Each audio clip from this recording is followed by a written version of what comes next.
lazim kuslimu kutoa shahada upya tena. Aliyekufuru ni yeye, hajakufuru mtu mwingine. Hii atatoa shahada. Na swali anauliza ndugu yetu kwamba ikitokezea mtu katika Waislamu amemshirikisha Allah subhanahu wa ta'ala, je, kusilimu kwake, kurudi kwake kwenye Uislamu vipi? Atamkisha shahada au itatosha tu kutubia asema ya Rabbi sifanyi tena, au vipi? Na atamkishwe mbele za watu au atamke akiwa peke yake? Sasa itategemea na ule ushirikina aliofanya. Ikiwa ni mtu maarufu na ushirikina wake ni wawazi, watu wote wajua, watu wote hapa wajua kwamba fulani ni mshirikina anafanya jambo fulani, basi tauba yake ni lazima iwe mbele za watu. Lazima iwe mbele za watu. Jamani, mimi nilikuwa nafanya jambo fulani na hivi sasa mimi niko mbali na jambo hilo, na ni lazima kutoa shahada tena upya, kwa sababu shirki ni katika nawaqidhu al-Islam, katika vichenguzi vya Uislamu. Mtu akimshirikisha Allah subhanahu wa ta'ala, amali zinaporomoka, na amali kubwa ya kwanza ni mtu kwa Muislamu. Uislamu unavunjika pale pale, mtu anakuwa amertadi, ametoka katika dini ya Uislamu.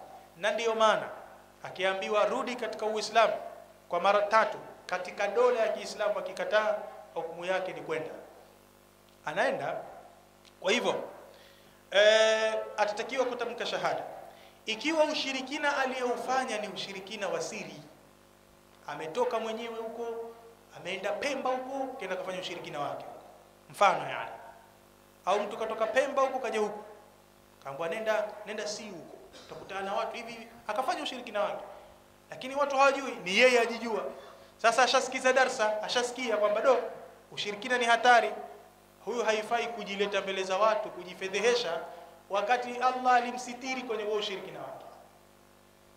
Kisiri siri huko atatamka shahada upya, ashhadu an la ilaha illa Allah wa ashhadu anna Muhammadar Rasulullah, ya Rabbi natubia kwako, nimekosea, nimefanya kosa kubwa, anajuta, analia.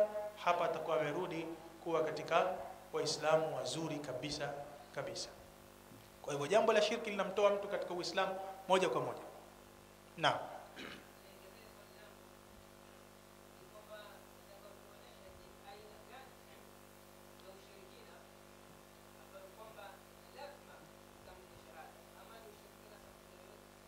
Inategemea, kwa sababu shirki nazo ziko shirki kubwa na shirki ndogo, na baadhi ya wanaoviona wamezigawanya katika shirki 3: ashirku al-akbar washirku al-asghar washirku al-khafi, kama alivyoeleza al-Imam Ibn Baz rahimahullah ta'ala na wengineo katika kitabu chake ad-Durus al-Muhimma, na wengineo katika maulama. Shirki kubwa ni lazima mtu atamke shahada, huyo anakuwa ametoka katika Uislamu moja kwa moja. Shirki kubwa, mtu huyu anapokuwa anakwenda kuabudu kisichokuwa Allah subhanahu wa ta'ala, mtu huyu anapokwenda kuwaomba wasiyekuwa Allah subhanahu wa ta'ala na mengineo katika mfano wa mambo kama hayo, ni lazima mtu huyu atamke shahada tena upya, kwa sababu ile shahada ya la ilaha illa Allah ilivunjika baada ya yeye kwenda kuabudia kile kisichokuwa Allah subhanahu wa ta'ala.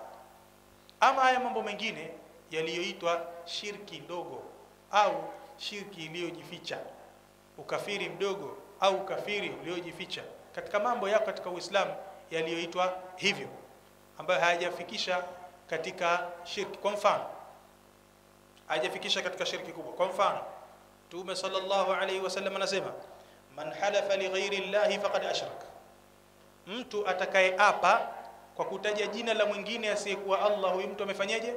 Ameshirikisha.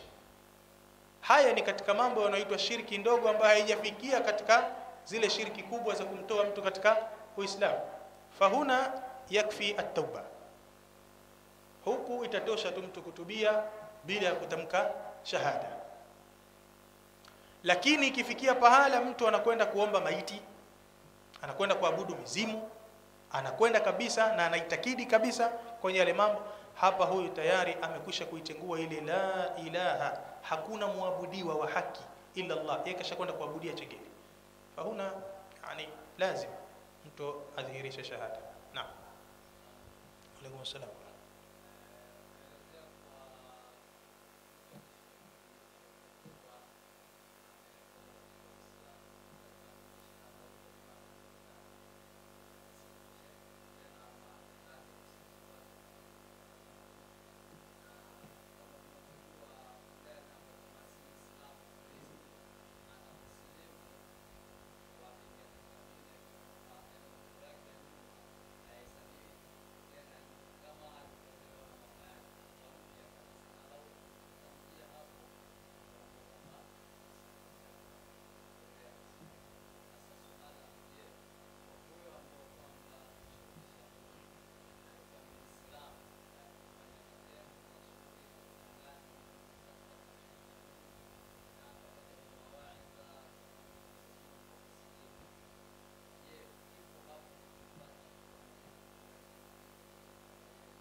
Anauliza kwamba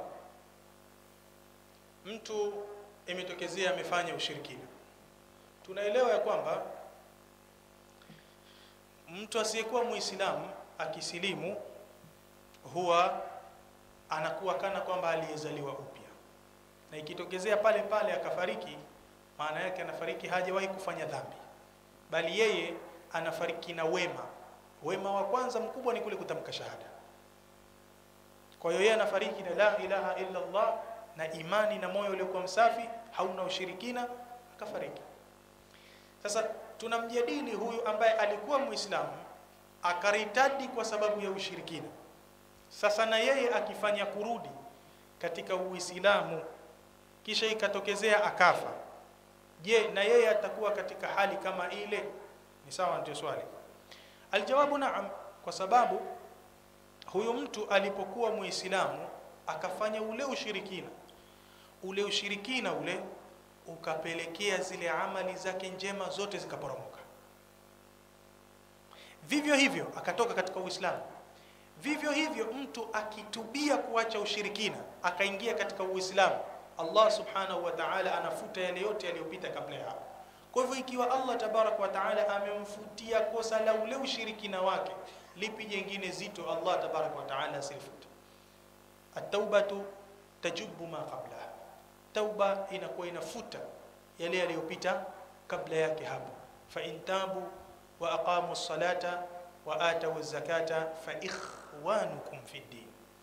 Akishakutubia akaacha ushirikina akaanza kusumisha sala, toa na zaka, tayari hapo ashakuwa ndugu zenu katika dini, na anakuja anakuwa ni mpya kabisa katika Uislamu, anaendeleza maisha na Waislamu kama ambavyo Allah subhanahu wa ta'ala ametaka. Wallahu a'lam. Naam. Wa sallam.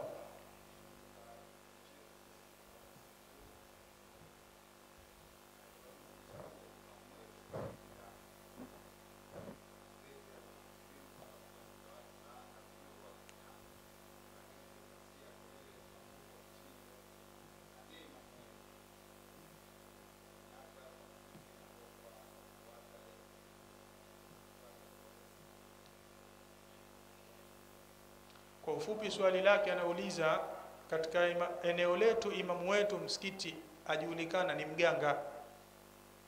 Masala ya mtu kuvaa pete au kutembea na kifimbo si dalili za uganga wala uchawi wa mtu, au sio? Pete anaweza mtu akawa amevaa, inaruhusiwa katika Uislamu, bora tu mtu asiweke maitikadi, yaruhusiwa. Hata kutembelea fimbo, hiya asaya atawakkau alaiha wa ahushu biha ala ghanami wa liya fiha maaribu ukhra. Hayo mengine pia hivyo hivyo, akiingiza watu ndani kule kisha tukaanza kusikia kelele wewe, si dalili pia vile vile kama unafanyika ushirikina, kama hatujashuhudia. Maana mpaka tuwe na ushahidi. Tuhuma ya ushirikina ni tuhuma kubwa. Usimkufurishe mtu, usimtoe mtu katika Uislamu mpaka kwa yaqini, si kwa shaka. kwa sababu uislamu wake umethibiti kwa yaqini. Wal yaqinu la yuzalu bishaki, yaqini haiondoshwi kwa shaka. Mpaka tuwe na yaqini sasa yanayofanyika humu ni ushirikina. Sasa tunajalia tushapata yaqini kwamba humu unafanywa ushirikina. Kwa hivyo je, sisi waislamu swala zetu hukumu zake zitakuwaje kwenye kumfuata huyu? Jawabu, ikiwa wewe wajua mimi imamu, mimi wajua kwa hakika mimi sina udhu, halafu nimesimama hapa na swalisha, wewe wajua hakika sasa umeniona nimekwenda kufanya haja, sio maswala nimeingia chooni. Sema memwona kaingia chooni, pengine mmekwenda kutema makohoa au kupenga mafua. Yani kesi ya kwenda chooni ni mbali, yani huna uhakika wewe nimeenda kufanya nini chooni. Au pengine chooni nimeenda kupokea simu kisiri siri sitaki kusikia. Hivyo tu. Sasa umemuona amefanya haja, ametenguka udhu, halafu kainuka anaingia anaswalisha. Nini hukumu ya swala yako? Swala yako wewe batil, wewe swala yako sio. Hawa maamuma wengine ambao hawajui, wao swala zao ndizo, kwa sababu wamejenga yaqini huyu imamu hawezi kutuswalisha bila ya udhu. Sisi tuelewana, imamu wote hawezi kutuswalisha bila udhu. Kwa wao wamejenga ile yaqini na urfu kwamba ili aswalishe awe na udhu, kwa hiyo wakamfuata bila ya shaka yoyote. Hawa swala zao ndizo, pamoja na kwamba imamu swala yake sio, kwa sababu hana udhu. Na yule mwenye yaqini kwamba huyu imamu hana udhu na yeye swala yake sio, kwa sababu anajua kwamba la yaqbalu Allahu salatan bighairi tuhur, Allah hakubali salata ahadikum idha ahdatha hatta yatawadda. Hadithi ziko. Sasa ikiwa hilo ni la udhu, huu ni mfano tu nimepiga, ikiwa la udhu la mwenye yaqini kwamba imamu hana udhu akaswalisha bila ya kutia udhu wala kutayamma, swala yake sio. Vipi mwenye yaqini kwamba huyu ni mshirikina na mshirikina ibada zake hazikubaliwi? Kwa hiyo bila shaka yoyote la mshirikina ni kubwa zaidi. Kwa hivyo wale wenye yaqini kwamba huyu ni mganga, huyu ni mpiga ramli, wanajua sasa kabisa huyu ni mganga, anaeleweka sasa huyu, halafu wakawa na swali nyuma yake, wale wanaojua hivyo swala zao zimekwenda na maji, kwa sababu huyu swala zake hazikubaliwi. Ikiwa atakayekwenda man ata arrafa au kahina fasaddaqahu bima yaqulu faqad kafara bima unzila ala Muhammad wa in lam yusaddiqhu bima yaqul lam tuqbal salatuhu 40 yawma. Ikiwa atakayekwenda kwa mganga au kwa mpiga ramli akamwamini kile anachokisema, kakufuru kile ambacho ameteremshiwa Mtume Muhammad sallallahu alaihi wasallam. Kama hajamuamini ndo kashakwenda pale akasikiza ile maelezo yake, huyu aliyekwenda huyu swala zake hazikubaliwi kwa siku 40. Yule mpiga ramli mwenyewe, wanipata vizuri? Sasa ukishakuwa na yakini kwamba huyu mganga, huyu mchawi, mshirikina huyu, kisha ukaswali nyuma yake, wewe swala zako sizo, kwa sababu hakika yeye swala zake hazikubaliwi. Vipi wewe itakubaliwa swala ikiwa wewe ni maamuma wa imamu wewe wasiomjua? Kwa sababu wamejenga yakini zao kwamba huyu ni imamu, ni ustadhi katika eneo hili, hawajui sasa kwamba huyu ni mshirikina. Swala zao Allah tabaraka wa taala tazikubali siku wakijua, maana swala zao zitakuwa ni ibadatu ashubha, ni swala zenye shubha ndani yake.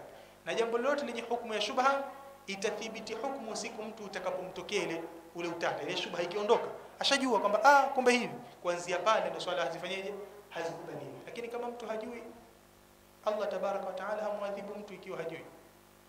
Tumeelewana vizuri sio? Naam. Natumai itakuwa imetoka. Naam.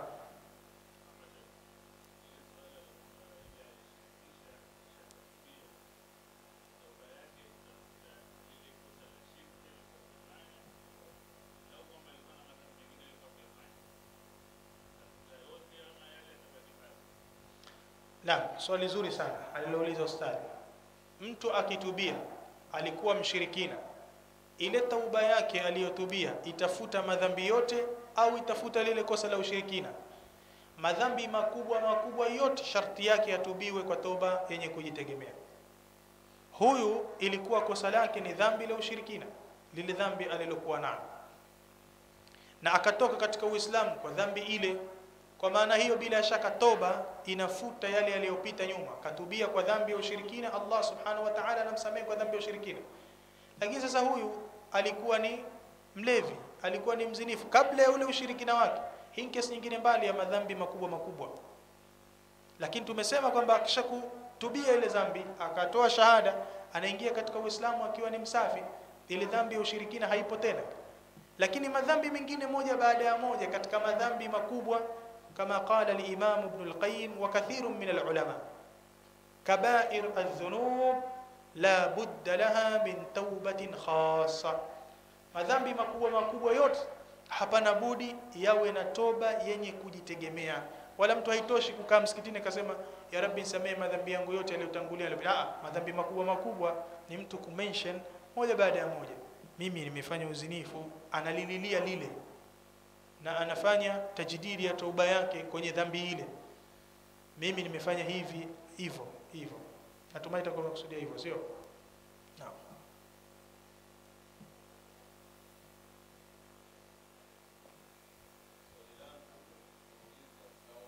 Salaam.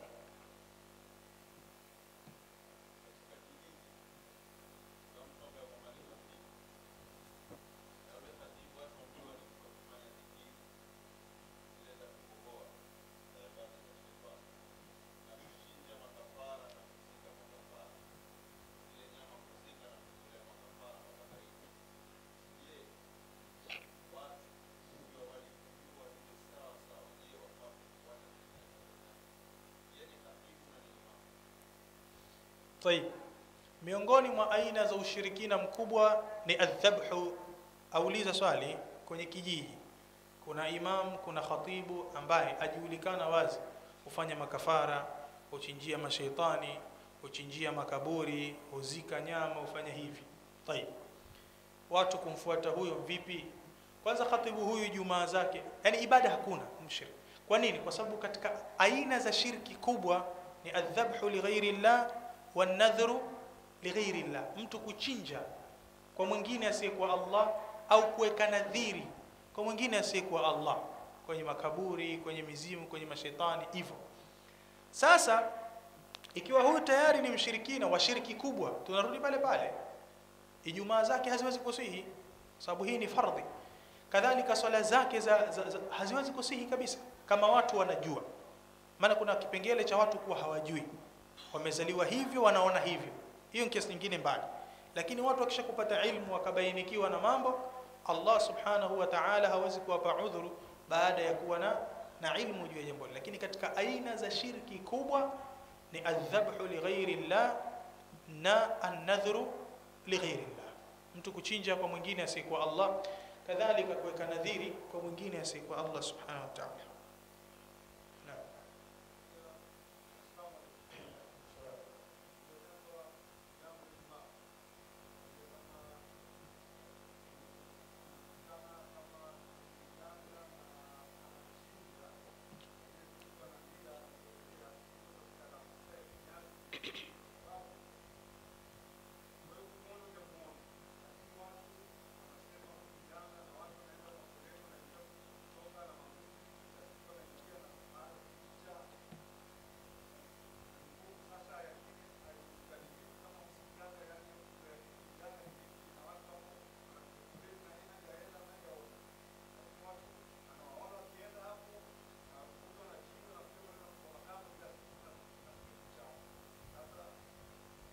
Sijafahamu swali.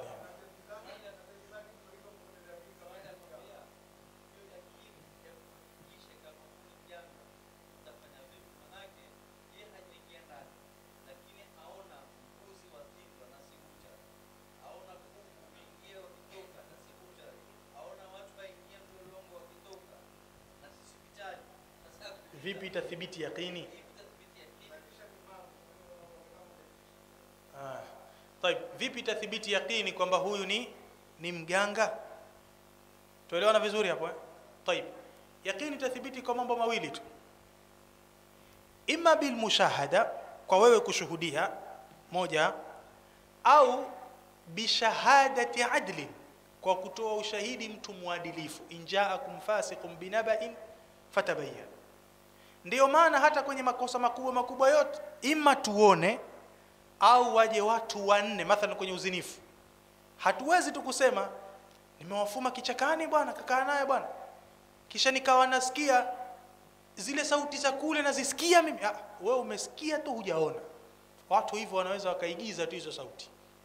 Yataka uone, au kama we hujaona, waje watu wanne watoe ushahidi, wote wamekula kiapo kwamba tumefanyaje, tumemuona. Kwa hivyo ikiwa wewe hujaona yanayofanyika ndani, hujaona wewe kwa macho yako, kwa kipengele cha kwanza kishakosekana cha wewe kuwa na yaqini. Kipengele cha pili ni kusubiri ushuhuda wa watu waadilifu, sio watu wenye kutuhumiwa kuzushia watu. Maana kuna watu wanaweza kukuletea tu habari, kule inasemekana hivi, kule hivi, lakini wenyewe sio waadilifu. Ndio maana Allah akatwambia fatabayanu, tafuta bayana. Bimaana idha tabayyanta wa haqqaqta al-amr faathbit al-hukma, ukibainisha na ukahakikisha jambo, thibitisha hukumu, kwa sababu wewe umefanya tathabbut, umefuatilia na ukagundua kwamba kile kinachosemwa ni cha kweli. Kwa hivyo ni moja katika mawili, ima ushuhudie kwa macho yako au uyakinishe bi khabari sadiq al-adil, kwa habari ya mtu mkweli muadilifu, akaja akakuwekea ushahidi wa bayana kwamba hapa kinachofanyika ni ushirikina, wanachinja na si buchari, ndipo nafanywa hivi na hivi na hivi na hivi. Kwa hiyo kwa wakati huo sasa wewe utakuwa na yaqini kwa kupata habari kutoka kwa mtu ambaye ni muadilifu, ambaye kwako wewe ni thika, unamwamini. Tumeelewana sio? Naam, naktafi bihadha alqadr wallahu ta'ala. Maliza. Salaam.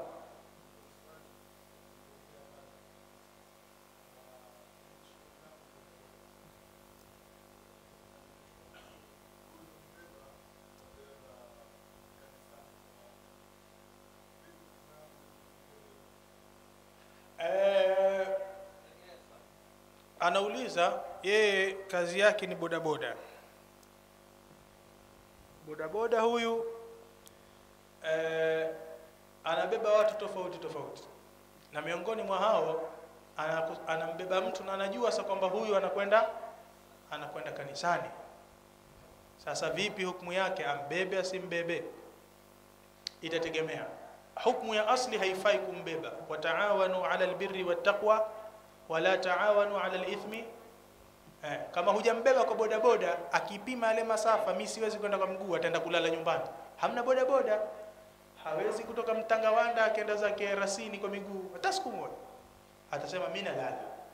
Lakini wewe na bodaboda yako ndio umemwepesishia akafika pale, kwa hiyo umemsaidia katika ile ithm, dhambi kubwa kwenda kumshirikisha Allah kule. Kwa hiyo asli ya hukumu haifanyeje, haifai kumbeba kwenda kumsaidia katika madhambi. Sio anakwenda kule tu kanisani. Hata mtu ukishakumjua kwamba huyu ni baghia, mathalan ni jitu, mwanamke anajiuza au mwanamume anakwenda kwenye ulevi, wa hakadha, usimbebe, usimsaidie kwenda kule. Mwache asote mwenyewe kwa maguu yake mpaka afike. Kifika unajua yes, huyu jamaa alikuwa ana rosto. Chelewa sio? Lakini sio wewe umsaidie kwa pikipiki yako. Hiyo ni hali ya kwanza. Hali ya pili,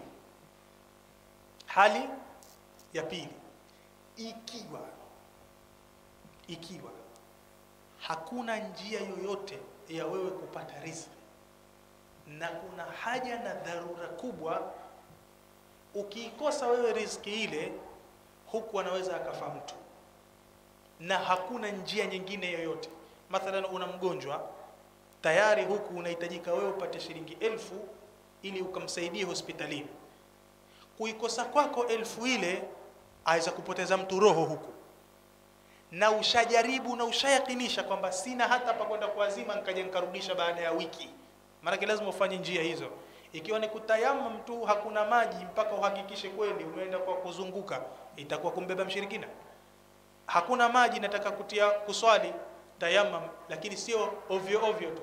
Sharti uzunguke kwa majirani wawili watatu, jamaa hakuna hata maji huko, kikopo kimoja nataka kuswali. Shelewa? Sasa ikiwa hiyo ni itakuwa la kumbeba mlevi kumpeleka baa, usimsaidie kwanza. Zunguka, hakikisha ushagonga mwamba, hakuna hili wala lile, na Allah anajua ukweli wa mambo ulivyo kwa wakati huo. Kwa wakati huo unaweza ukamwambia Allah, nalifanya hili siridhi, lakini kwa ajili ya kuokoa nafsi isife, kwa sababu nafsi ni katika ad-daruriyatul khams, mambo ya dharura matano. Ikiwa kuna nafsi inakufa, linafanyika lolote katika sheria ili kuiokoa ile nafsi sife. Na ndio maana tukaruhusiwa kula nguruwe. Katika mazingira kama hayo hakuna chakula chochote, itabidi nijisaidie kidogo angalau nisife mpaka nifike pahala nipate chakula. Kwa wakati huo unaweza ukafanyeje? Ukachukua yule mmoja ukampeleka. Ikishakupata kile unachokitaka, zui hapo hapo, isije ikawa tena umempeleka huyu, chukua mwingine, umpeleka, chukua mwingine, umpeleka. Kwa siku nzima ile wewe umo tu. Hiyo tena itakuwa ni makusudi. Ndio sawa na mtu kula nguruwe alafu akamtilia 4 kabisa, akasema miaka yote tumekataza kula nguruwe, leo atanitambua. Atakutambua vipi? Huyu ni haramu kula kidogo tu, uzuie njaa uende safari mbele. Tumeelewana vizuri? Sasa hayo ni mazingira yanatakiwa kuhakikishwa kisheria. Hakuna budi, sina la kufanya. Mtu anakufa huku, kwa wakati ule wajisaidie kidogo, aliyakuwa moyo unachukia, hili linakwenda kuzini huku, hili linakwenda ulevini huku, hili linakwenda hivi. Na pia ukimwombea dua ya hidayah, inshallah Mwenyezi Mungu Subhanahu wa Ta'ala anaweza kaikubali kwa wakati ule. Ya Rabbi, nachukia mimi kwenye, lakini ya Rabbi nakuomba muongoze yeye na mimi nisaidie nipate kipato cha halali. Asa Mwenyezi Mungu Subhanahu wa Ta'ala anaweza kujalia khairi. Inshallah naomba tustopie hapa.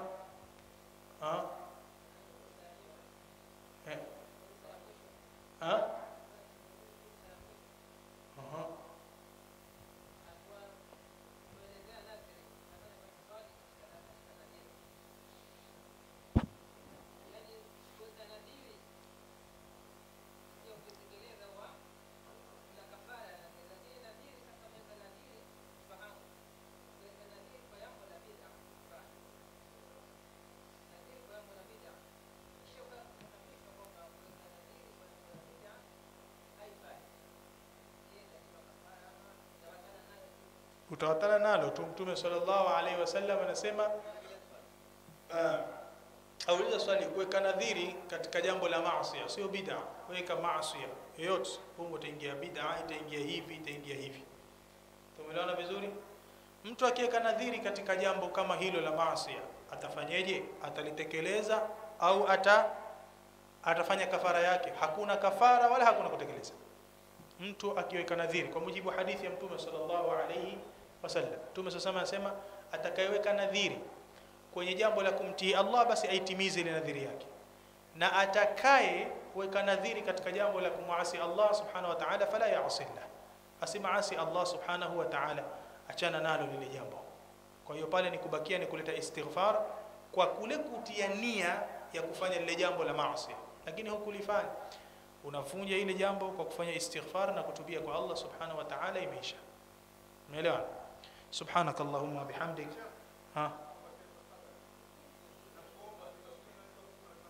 Naam.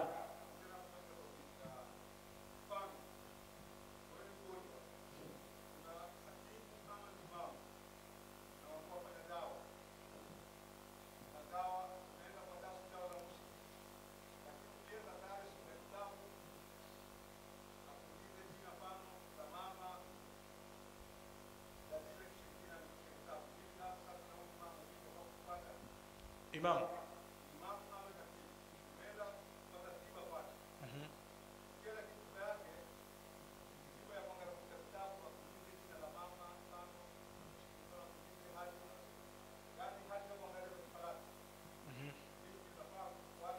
kumfuata kwenye lipi? Haya yote swali lake anauliza, umekwenda kwa imamu ambaye anajulikana ni mtabibu na ana ishara za ushirikina kule, ukienda kwenye tiba yake namna anavyoanza kuuliza majina, sijui tarehe, sijui nini. Yote haya narudi kule tulikotoka, kwa sababu Mtume sallallahu alaihi wasallam amesema, a'ridhu alayya ruqakum la ba'sa birruqa ma lam yakun fihi shirk, nileteeni mazinguo yenu na tiba zenu, hebu leteni nizione, kwa sababu hakuna ubaya kufanya tiba na mazinguo ikiwa hakuna ushirikina ndani yake. Sasa wewe ushagundua humo ndani humo ushirikina ndani yake, mambo ya kwanza kuulizana majina, sijui nani, saa ngapi, hizo ni ramli, na mambo ya kuangalia nyota. Na Mtume sallallahu alaihi wasallam anasema man iqtabasa ilman min an-nujumi faqad iqtabasa shu'batan min as-sihri zada ma zada. Mtu mwenye kujifunza elimu ya mambo ya nyota, kutizamia, huyo amejifunza sehemu ya uchawi, na atazidi kuwa mchawi kila anavyozidi kujifunza ile elimu. Kwa maana hiyo tushabainikiwa huyo ana qara'in zote, ishara, viambatanishi vyote vya ushirikina na kufanya mambo hayo. Kwa hiyo tunarudi kule kule, ukishakumbaini خلاص kabisa, wala hakuna kupepesa katika hilo. Swala zake hazikubaliwi na Allah subhanahu wa ta'ala. Tumuombe Allah subhanahu wa ta'ala tuhifadhi kutokana na mabalaa kama haya. Allahumma ij'al jam'ana hadha jam'an marhuman waj'al tafarruqana min ba'dihi mu'ayyadan ma'suman. Allahumma aslih dhata baynina wa alif bayna qulubina واهدنا سبل السلام ونجنا من الظلمات إلى النور وجنبنا الفواحش ما ظهر منها وما بطن برحمتك يا أرحم الراحمين. اللهم اغفر لجميع المؤمنين والمؤمنات والمسلمين والمسلمات الأحياء منهم والأموات برحمتك يا أرحم الراحمين. اللهم إنا نعوذ بك أن نشرك بك شيئا نعلمه ونستغفرك لما لا نعلمه. اللهم إنا نعوذ بك أن نشرك بك شيئا نعلمه ونستغفرك لما لا نعلمه. اللهم إنا نعوذ بك أن نشرك بك شيئا نعلمه ونستغفرك لما لا نعلمه برحمتك يا أرحم الراحمين. ربنا آتنا في الدنيا حسنة وفي الآخرة حسنة وقنا عذاب النار. وصلى الله على نبينا محمد وعلى آله وصحبه وسلم. سبحانك اللهم وبحمدك ونشهد أن لا إله إلا أنت نستغفرك ونتوب إليك والحمد لله رب العالمين.